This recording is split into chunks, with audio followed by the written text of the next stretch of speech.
Hello and welcome back to another episode of Here's High Blackboard. This time we'll be tackling Mesa chimps. Now I did this kind of, I guess technically kind of off camera. I didn't actually do any live commentary of this just because this was supposed to be like kind of like a practice run, just kind of get myself ready, but I kind of got a little bit too into it, so yeah, that's why I'm kind of doing voiceover commentary here. Anyways, I just want to say I do not like this map kind of at all. I would definitely rate this like a 2 out of 10. I just don't think this is a good map kind of at all. And I think part of it is just because the kind of strategy I went for this run is not really the best. I went for Balloon Exclusion Zone and Quincy as kind of like my main two towers here. And while Quincy is not really a bad option, Bez also isn't a bad option. Bez isn't just really that good here. Just due to the fact that even though it has, global range, it's just, it's going to be split, its damage is going to be split between the two lanes, number one, and number two, even though it does have global range, the projectiles don't have infinite projectile kind of lifespan, and so when you see like kind of later on when I get Bads and Bez, you'll notice that, the projectiles that the tower shoots doesn't actually kind of reach the beginning of the track. And not to mention, actually it did take me quite a while to actually find a start that works. So the start I went for here is kind of strange. I start off with 3 dart monkeys, I buy a 4th one whenever I have the money to. I get down a sniper, and then I upgrade the top dart monkey into a triple shot. This is for early game. I've kind of found that saving up for kind of Quincy before like round 10, I found to be quite difficult. I just couldn't really figure out a way to kind of do so. There probably is a way to do it, but I mean, this is an advanced map, so I mean, it's not like getting Quincy down kind of early as possible is really necessary, as Quincy is going to be leveling up pretty quickly, so yeah, we don't really have to worry about that too much, but getting Quincy down earlier would mean that we would have an easier time for kind of the early game, and also mid game too, as we'd get level 10 stuff much faster. But I mean, come late game doesn't really matter. But I mean, thankfully we do have kind of Ninja to kind of carry the early game, so having Quincy down early doesn't really kind of matter in the grand scheme of things. It's really just kind of just getting him down so we can just get some levels on him. So developing a kind of strategy for this run was actually quite difficult because there were a couple of requirements I kind of need to fulfill before I could actually can kind of complete this. Is number one, I need to be able to save up for Bez. That's the main thing. I need to make sure that you can at least be able to afford it on this map, which you can, obviously, which is what I did. And also the fact that I need to make sure that I can actually beat a couple of problem rounds, being like 63, 78, 75, 79. The kind of late 70s is where the game difficulty starts to kind of ramp up kind of a little bit. And I also need to make sure that I'm actually able to afford Bez before round 90. If I cannot afford like Balloon Exclusion Zone before round 90, I basically have to reset, as I can't really beat DDTs that way, and it would be far too late for me to actually like try to delay Bez even more. There's only like 10 rounds left, so at that point I might as well just kind of restart, reset, and just kind of see if I can penny pinch wherever possible to be able to save up for Bez. So as a result, this run definitely did have a lot of variations kind of during testing. I definitely spent a little bit of time in Challenge Editor just kind of, playing around with little different towers, kind of seeing what works. I will point out the differences that I've made in this final run that you won't see kind of like in other attempts I've made. I'll point them out just kind of here and there. The start has basically been the same for kind of every run. It's basically just, we're going to be going for like kind of a Ninja Alk early game. And that's really just kind of the standards. The start hasn't really been different. It's really just kind of mid and late game that's really kind of been a struggle here. Now, Quincy as my choice of hero, of course, I do like using Quincy, but really it's just, instead of not really necessarily for early game, yes, Quincy does help out kind of a little bit for early game, but I mean, Ninja can kind of cover Quincy, so I mean, that's not really that important.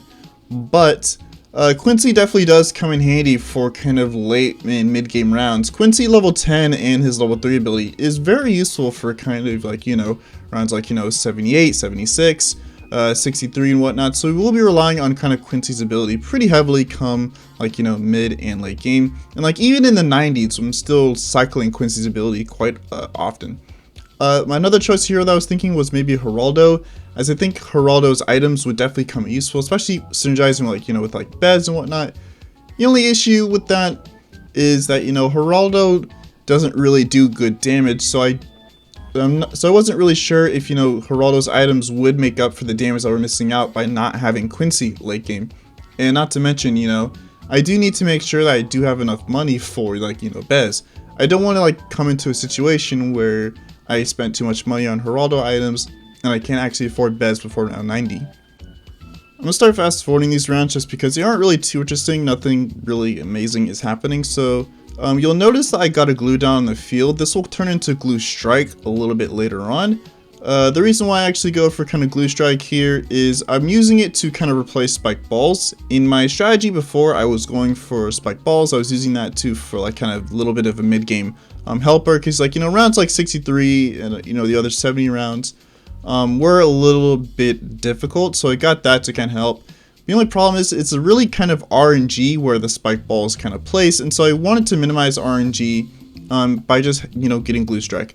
Glue strike, I do believe, is a little bit more expensive than spiked balls, but does mitigate RNG, and we're still able to afford Bez in a reasonable amount of time, so I figured that it'd probably be useful. I could have actually used glue strike as kind of my MIB skip and actually use that to kind of replace MIB. I ended up not doing that later on. I was planning on doing that originally, but you know, by the time I got towards the end, I was just like, I don't really want to manage, like, you know, abilities anymore, so I figured that, you know, just get MIB just to make my life easier. You know, if it turns out that I used glue strike, let's say like by the end of 92 and don't have it up for 93 DTs, it'd be pretty annoying having to go all the way back and then, you know, kind of restarting.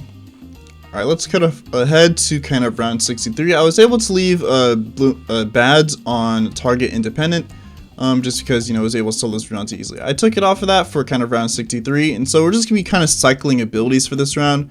Wave 1 we're going to be using glue strike, wave 2 we're going to be using Quincy level 10, and then for wave 3 we do get glue strike back up thankfully, but even if we didn't, we did have Quincy level 3, which I do believe would have been enough. This is definitely kind of a lot easier than kind of relying on spiked balls, as you know, Bads, I should say, definitely did struggle against round 63. I think the problem was the leads, like, you know, since, you know, Bads can't pop leads, the leads, you know, weren't really getting popped fast enough, so the ceramics were like getting halfway through the track before they were actually, like, you know, getting popped. Thankfully, glue strike was able to minimize that, so we didn't have to like really rely on, like, you know, alchemist RNG and spike balls RNG to make sure that I wasn't actually, you know, like, you know, dying to ceram. So that just kind of made my life just like a tad bit easier. Now we're gonna be skipping forward ahead just to kind of, you know, the kind of mid to late 70s, the rounds that were the most problematic in my opinion. Round 75 is the start of it, just because as you can see, you know, Bads is getting blocked by the leads. I took Bads off target independent. Basically, my logic here is the lane that I was targeting with, like, you know, the BFBs is shorter. It is the shortest of the two lanes, so I'm using Bads to kind of hopefully pop down the BFB on that side, so that way, you know, Quincy and Ninja can just, like, you know, focus solely on kind of the other lane. Thankfully, this time round 75 wasn't too bad. Round 76, pretty easy. You can just use Quincy level 10 to kind of nuke it out of existence. Round 77 wasn't really that bad. Round 78, again, wasn't really that bad since we do have Quincy 10 as well as kind of glue strike. Alright, so skipping ahead again, round 79 wasn't really anything kind of too bad. Definitely did kind of take some careful targeting here. The regrows aren't really a huge issue. The only problem is that they are kind of blocking the BFBs, so the BFBs are able to advance kind of a lot farther than they usually are, just because the rainbows are kind of blocking the BFBs. Thankfully, we do have kind of more than enough mode damage between, like, you know, Quincy and Bats to be able to easily take down the BFBs. And if we do struggle, you know, we always do have Quincy level 3 and of course Quincy level 10 to kind of help and clean up. Now the fortifieds here, if I remember correctly, weren't really anything too bad, even though, like, you know, fortified BFBs do kind of have a lot of health, and, like, you know, the subsequent mobs would also be a bit of a challenge. Again, we still do have pretty good mob damage here between, like, you know, Quincy and Bads, and so that wasn't really kind of a big issue, in my opinion. Round 80 thankfully is pretty slow, so we'll have Quincy level 3 as well as glue strike up in time before the ZOMG kind of gets in range. Although the only problem is that, you know, with the ZOMG, it's definitely kind of a lot of damage to burst down. And so, yeah, you know, so I was kind of a bit worried that, you know, we might not be able to pop this kind of ZOMG layer in time. I was, you know, wasn't really feeling kind of 200% confident about this, so I did kind of use Quincy 10 here. I don't really think Quincy 10 was really needed, but I don't really kind of need Quincy 10 for kind of round 81. I kind of just wanted to have glue strike up for, like, you know, each of the kind of late 80s rounds. Even though I do think that the late 80s, or the 80s I should say, are going to be a little bit easier. It's not really going to be that much easier. The reason why I think it's going to be easier is because, like, super ceramics, thankfully, we won't be using as much pierce on ceramics. Most of it's going to be going on to mobs. But, of course, having a ton of mobs here definitely is a bit scary. As you can see, like, the BFBs on 81, we're definitely pushing quite a bit. So as you can see, we're still kind of a little bit of a ways off of Balloon Exclusion Zone. Thankfully, BADS isn't really that bad come, like, kind of the early 80s. It doesn't, like, fall off a cliff, unlike something like, Cross Master or other towers. So, I mean, it can still kind of serve a little bit of a purpose here. But even still, it's still not a cakewalk. Late 80s are pretty difficult. And part of the reason is because, like, we're kind of popping everything kind of all at once. Like, when the lanes kind of sort of start to converge, like around where Quincy and Ninja are, we kind of pop everything kind of into mobs there, which is a bit of a problem. As you can see here, that really did kind of hurt me, kind of like, come round to 82. As you can see, like, the ceramics there were so close to exiting. Thankfully, like, the BADS knockback did come in clutch here. And as you can see, like, with just Quincy, we're just kind of popping everything all at once, which is kind of a problem. I couldn't really target Quincy in a way to where he would only focus one lane at once, which definitely did come into play and was definitely kind of a problem later on. Now, thankfully for the start of 83, we do kind of have a little bit of a breather, as it's just kind of cerams that are coming out in the beginning. But that's kind of short-lived, as we're just kind of now bombarded with regular mobs. Thankfully, like, regular mobs aren't really too bad. It's just kind of, we're going to get overwhelmed eventually. So I just kind of use Quincy just a little bit early, just kind of like, help burst down all the mobs. Thankfully, the Quincy level 3 did kind of last the entire wave there, so we didn't really have kind of too much of a struggle. We're definitely a little bit closer to Bez, but, we're still kind of a little bit of a ways away. Round 84, again, just being bombarded by mobs. We don't really have kind of Quincy 10, or not Quincy 10, Quincy 3. Thankfully, kind of Glue Strike can kind of, like, replace that sort of. And so I do have to kind of micro the bats to make sure that we're kind of popping down all the mobs. And there's a ton of mobs here, as you can see. We're getting slowly overwhelmed. Thankfully, Quincy level 3 did come back up, so using that ability, we did kind of burst down kind of the mobs a bit more. But there's still kind of more coming out here. I use Quincy 10 here just to, like, kind of help clean up. And after the long line of mobs here, we still have to worry about BFBs, which of course is a bit of a struggle. But thankfully, we are getting pretty close to Bez, so I kind of had my finger just like on the upgrade hotkey, because like as soon as I saw that icon turn green, I was like, I'm getting this. Thankfully, I got it just in time, and I was able to thankfully kind of clean up the cerams that are kind of about to exit. And so thankfully, we got this in time by kind of round 85. I wasn't really too confident in BADS being able to solo 2 ZOMGs. Well, I guess not really kind of solo, but even still, I wasn't really confident in BADS being able to kind of beat 2 ZOMGs. Now, thankfully, there's kind of a huge difference between BADS and Bez. As you can see, like, it's absolutely like melting the ZOMGs compared to, like, round 80. The ZOMGs of that round was definitely a bit tough to kind of be able to beat.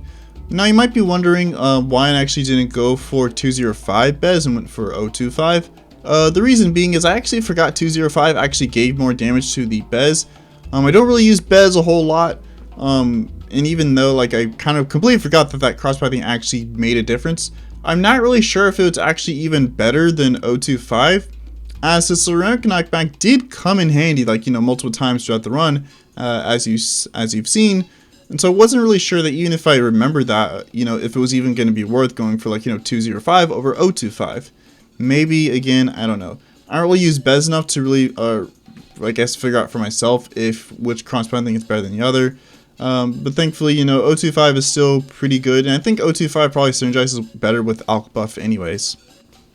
So skipping towards the end of 89 into kind of around 9, just to show you how DTs are. I ended up getting a mid by then, even if I wasn't able to get mid by up by 90, thankfully, like, the DTs are kind of close enough together that, not having a Glue Strike up would have been, not having Glue Strike up probably would have been fine.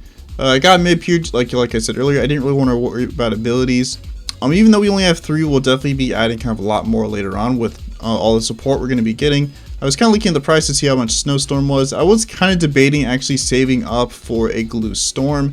I was thinking that would probably be a really nice and pretty big upgrade, like more damage. And of course, you have longer uptime. I figured it'd probably be better to actually save up for support instead of going for another tier 5. So first up on the list, I was going to get Snowstorm just to kind of help slow everything down, give Bez even more time to be able to pop down balloons later on, especially, you know, with dense rounds like, you know, like 94, 96, I believe is another dense round, 98, very dense round. And so yeah, even though, like, you know, Bez I should say, isn't really like, you know, struggling too much, it definitely will start to struggle just a little bit kind of later on. Again, this isn't really a good map for it, but I feel like even despite that, it was actually doing, you know, fairly well. Even though this isn't really kind of a good Bez map in my opinion. So as you can see, we're going to start working on our Ninja Sabotage. We're actually going to get 2 of these, as well as a couple of Spike Storms up out against around kind of 99, as well as around 100. I didn't want to take any chances at all, so I was just kind of like, look, you know, I don't want to die on like round 99 or 100. So I figure, like, you know, the best way to be able to make sure I not die that round is, you know, just kind of get the things that I know work out perfectly fine. Round 95 I wasn't really too worried about, even though this is a long line DTs and the map isn't very long here. I kind of figured that, you know, we have enough abilities to kind of go through that I don't really think, you know, all the DTs should be kind of a little bit of a worry. I kind of use Sabotage as well as I think Loose Strike as well to kind of start off, and thankfully, you know, that does kind of clear out a little bit of another wave. And you know, once that wears off, we do have Snowstorm as well as Quincy level 3, which will come in handy here, as Quincy does do some pretty good mob damage at this point in the game. I don't really think Quincy level 3 was really needed. As you can see, the wave was kind of almost over by the time, you know, all the other abilities kind of wore off, so I don't really think I needed it. Thankfully, we didn't really kind of need it for 96, even though it probably would have helped here. As you can see, like, you know, 96 was kind of a bit of a struggle. I was debating taking this guy off target independent to kind of micro him myself. As you can see, there's definitely kind of a lot of balloons here, which was kind of a bit scary. As you can see, like, you know, with 96, the balloons like almost exited, or the cerams, or did, I should say. Thankfully, target independent did, guess, come in handy there. I did set this guy to normal just because I didn't really trust it anymore, kind of at this point. So I figured, you know what, I already came this far. I don't really want to restart. As like, you know, restarting this point definitely would have kind of been a little bit devastating, as you can like see, like kind of when I went through like kind of in earlier rounds. The ZOMGs I wasn't really kind of too worried about. Like, you know, Bez is doing a really good job at bursting down that ZOMG over there, and the 3 I don't really think are going to be too much of an issue for kind of Bez at all. So we're just going to speed up kind of round 97. Round 97 wasn't really anything, I guess, too interesting. You know, pretty standard, I guess, fortified ZOMG round. Did use Queen's level 3 here just to kind of burst down the ZOMGs. But here comes the real kicker, round 98. We only have like 1 Sabo up. Thankfully, we're so close to being able to afford another one here. So I'm trying to kind of buy that in the middle of the round, as well as kind of make sure I'm microwing the kind of Darling appropriately. I did kind of panic a little bit and use Snowstorm because it kind of saw Stormix leaking. And at this point, I was kind of worried that I was actually going to die here, because as you can see, like, you know, we're kind of popping everything a little bit all at once. Like, you know, when one lane has like fortifieds to deal with, this other lane has fortifieds to deal with. It was just kind of a mess. Thankfully, kind of Quincy level 3 really did come in handy. As you can see, it like definitely burst down like this lane here. So yeah, that was helpful there. Quincy level 3 kind of wore off, so I was kind of worried. I was focusing on the top lane just because if you're that hella RBE there still, and we probably need a little bit of help. Ceramics are still leaking. As you can see, like, you know, Bez, it's not really a kind of free cakewalk. I use Quincy level 10 here just to kind of help do some more damage and clear everything out. I don't really think it was needed, but it just kind of gave me, you know, like kind of peace in mind. Now I actually paused the game here just to take a little bit of a breather, because at this point I was just like, man, you know, if I die, I'd be really like, you know, kind of disappointed. Like, you know, round 99 is coming in. I was kind of worried that I might not have enough to be able to kind of pop all the fortified DTs, so I kind of use Spike Storm immediately. I use other abilities too. I think I use Glue Strike as well, or I guess not. I guess I was just confident I didn't need it. I guess I did use Quincy level 3 here. And so yeah, like round 99 was a little bit close. Thankfully, we actually didn't end up dying here. And here comes round 100. Round 100, basically a free win. And so yeah, that was how I blackboarded Mesa. This map, again, like I said, I don't like this map at all. And I think part of it is just because the strategy I went for was just kind of bad overall. Even though, like, you know, the towers here are good, it's just that, you know, Bez isn't really a good option for this map. But yeah, that was that.